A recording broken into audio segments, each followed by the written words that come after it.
제가 어제 주보 컬럼에다가 우리가 오늘부터 묵상할 이사야서의 본문의 배경에 대해서 소개를 해드렸는데, 우리는 한 가지 더 여기 기억하기 좋게 한 가지 팁을 더 드리겠습니다.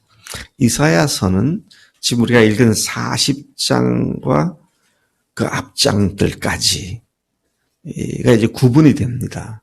그래서 40장, 39장까지는 이스라엘이 범죄했을 때 하나님께서 멸망을 예고케 하시고 회개하라고 촉구하시는, 그래서 그들이 범죄하고 회개하지 않으면 징벌하시고, 징벌을 하시면 다시 그들이 또 살려달라고 아우성을 치고, 이게 이제 구약 선지서들, 예언서들의 주제거든요.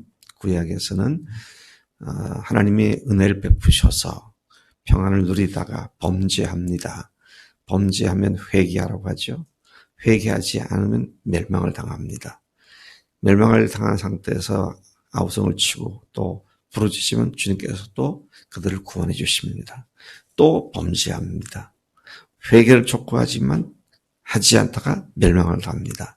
자, 이게 소위 신명기에서 순종하면 복이고 불순종하면 패망이다, 저주다. 그것에 입각하여 역사를 기록했다. 그래서 신명기 사관, 신명기적 역사관으로 선지서들이 쓰여졌다. 그렇게 말을 합니다. 사실 구약 전체가 그렇게 돼 있죠. 근데 39장까지가 구약의 그 내용을 반복해서 강조하고 있습니다.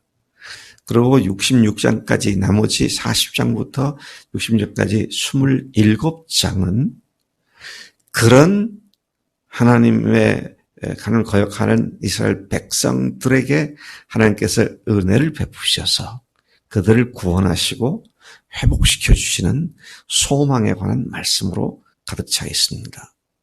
자, 그래서 구약 앞에 39장까지는 구약의 관점에 강조점이 있고 40장부터 27장은 신약의 관점으로 기록되었다. 네. 기억하기 쉽습니까? 예. 왜 어떻게 쉬워요? 39, 27이잖아요. 구약 39장, 신약 27장. 그래서 이사야서가 66장이잖아요. 성경의 책이 66권이니까 그렇게 기억을 하면 그래도 무식하단 말을 안 들을 정도로 이사야의 내용이 크게 두 분으로 나눠지는데 39장까지는 구약 관점이 주로 강조되어 있는 것으로 보여질 수 있고 나머지가 신약의 관점에서 기록되었다. 그렇게 말할 수, 물론 신약에 기록된 건 아니죠. 신약적인 관점, 즉 하나님의 사랑의 관점에서 기록되어져 있다. 그래서 우리가 성경 66권을 신구약으로 나눌 때 주일학교 아이들한테 가르치는 게 39, 27이다. 이제 그렇게 얘기하잖아요. 그렇게 기억을 하시면 오늘부터 묵상하게 될 40장 이하의 말씀이 크게 근본적으로 어떤 메시지를 담고 있는지를 우리가 머릿속에 그리면서 이 말씀을 읽어볼 수가 있습니다.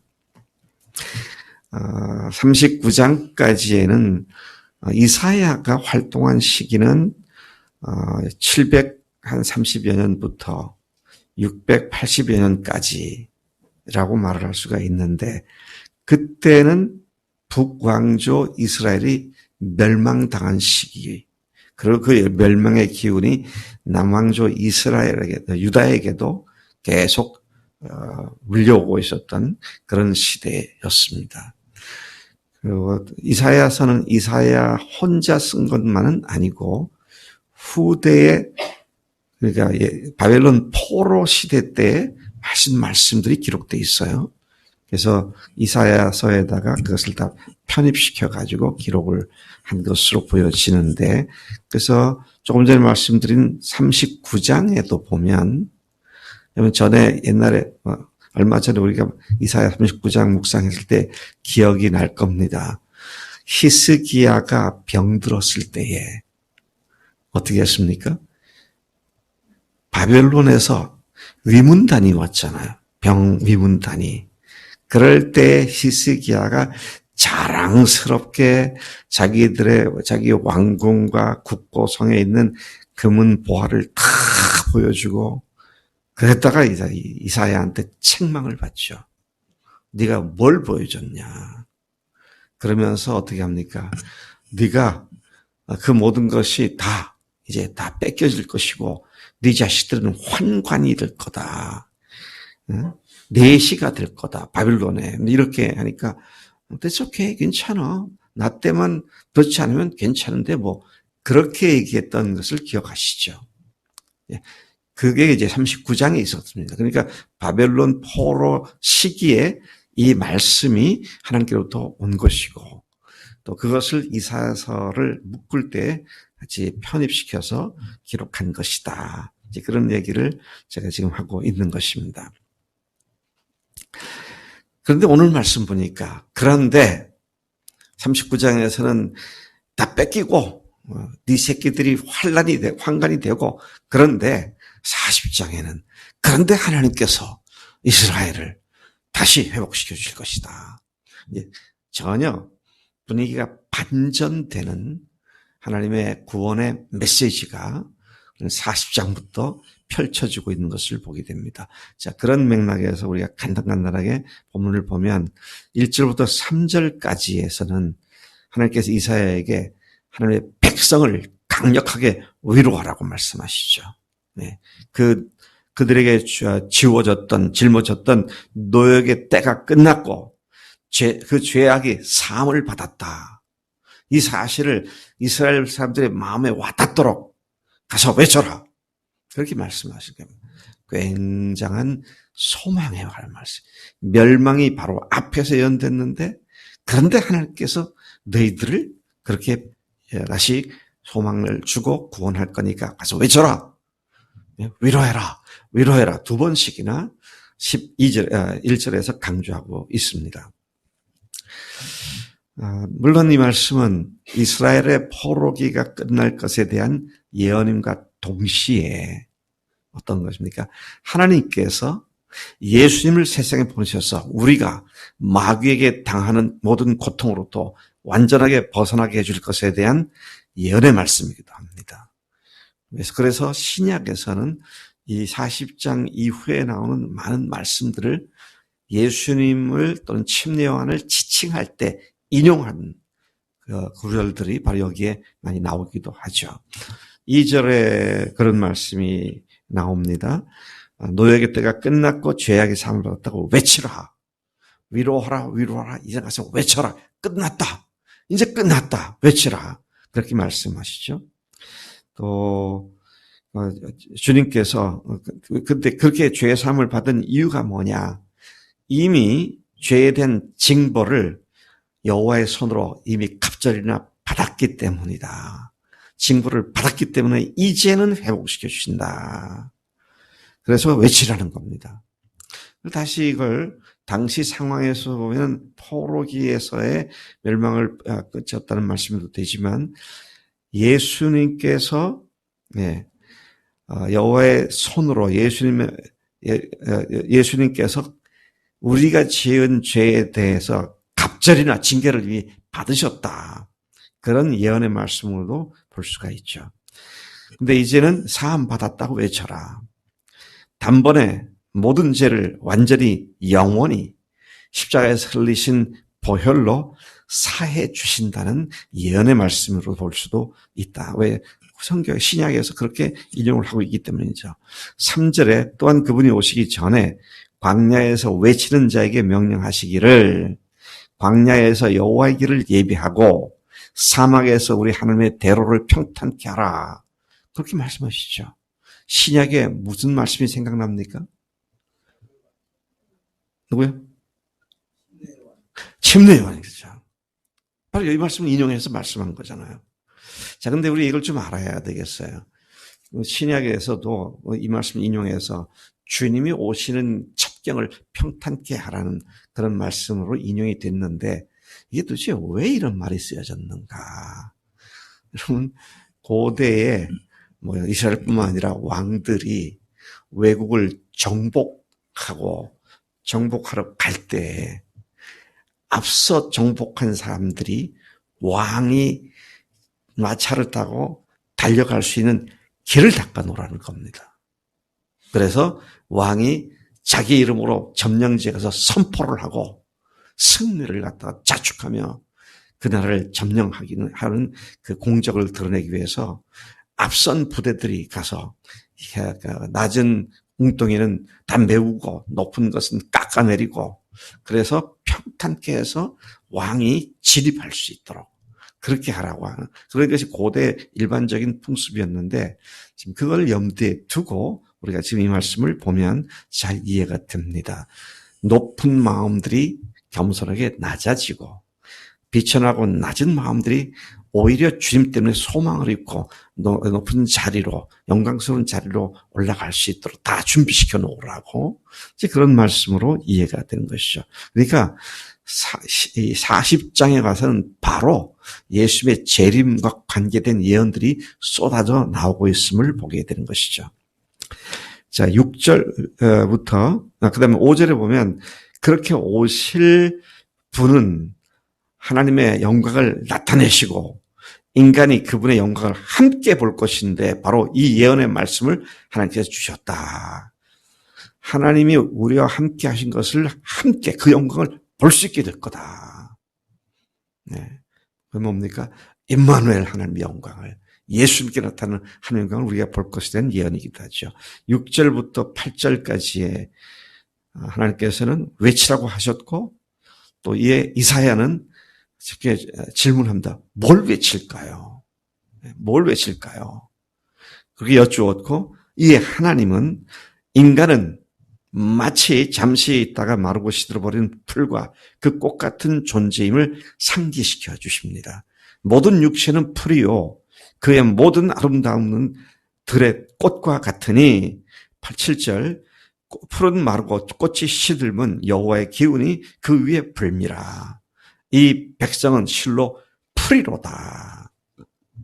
그러니까 뭘 외칠까요? 그러니까 우선 이 인간들은 이 백성들은 풀과 같은 존재들이다. 그래서 어떻게 하면 돼요? 8절에 풀은 마르고 꽃은 시드나 우리 여호와 하나님의 말씀은 영원히 서리라고 그렇게 가서 외쳐라. 그리고 그 영원히 서게 될 그 말씀에 하나님께서 다시 구체적으로 말씀할 걸 말씀하고 계신 것이 9절부터 11절까지의 말씀입니다.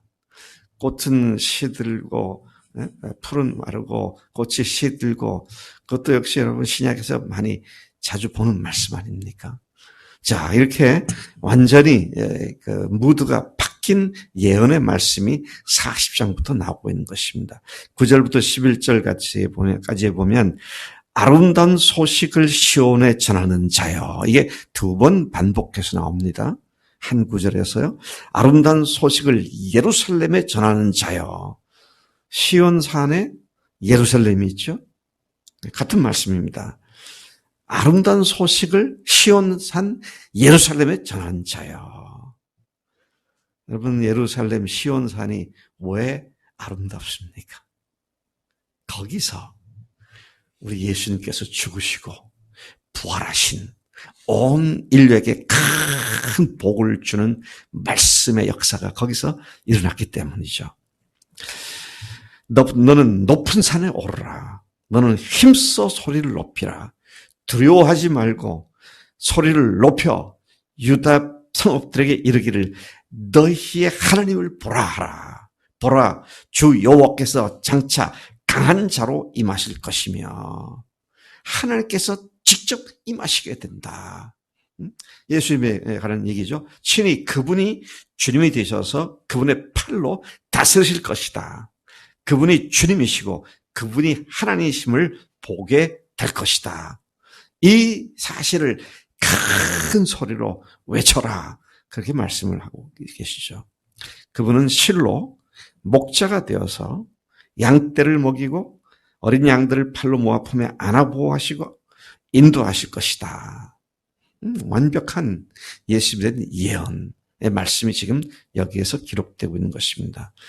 오늘 이 본문은 바벨론 포로된 이스라엘을 그 고통으로 건져주신다는 약속의 말씀이 그 역사적 배경입니다. 그런데 그 배경을 통하여 예수님의 강림과 그분이 우리를 위해서 무슨 일을 하실 것인지를 그림같이 보여주며 예언하는 말씀인 것을 보게 됩니다. 이처럼 우리도 예수님의 십자가와 부활 복음을 높은 곳에 우뚝 서서 모든 사람이 들을 수 있도록 선포하는 일을 하느니 마땅한 줄로 믿습니다. 우리 가족들, 주변 이웃들에게 그분이 다시 살아나셨다. 그분이 하나님이시다. 그분이 하나님의 은혜로 우리를 구원하셨다. 우리 속에 그분이 지금 살아계시다. 부활하신 그분은 살아계신 하나님이시다. 그렇게 외쳐서 우리 주변 사람들의 마음에 와닿도록 큰 소리로 외치라고 이 아침 우리에게 이사야의 예언을 통하여 말씀하신 줄로 믿습니다. 하나님 아버지 감사합니다. 우리가 어떻게 시간을 초월한 하나님의 일을 다 이해할 수 있겠습니까? 그러나 이미 2,500~600년 전에 2,600여 년 전에 예언했던 그 말씀들이 예수님께서 완성되었고 그 말씀이 오늘 우리의 생명의 양식이 되고 생명이 떡이 되게 하신 것 감사합니다. 하나님 이 예수님의 영광을 안 저희들로서 부활하신 하나님의 영광을 안 저희들로서 잠잠하지 않고 언제나 어디서나 누구에게나 기회가 있을 때마다 예수님이 부활하신 하나님이시라고 그 영광을 보라고 그 영광이 당신에게도 임한다고 증거하는 증인의 삶을 살 수 있도록 우리를 오늘도 권고해 주시니 감사합니다. 하나님 우리들이 남은 여생 동안 그렇게 매일을 살겠습니다. 감사하고 예수님의 이름으로 기도를 쌉나이다. 아멘. 아멘.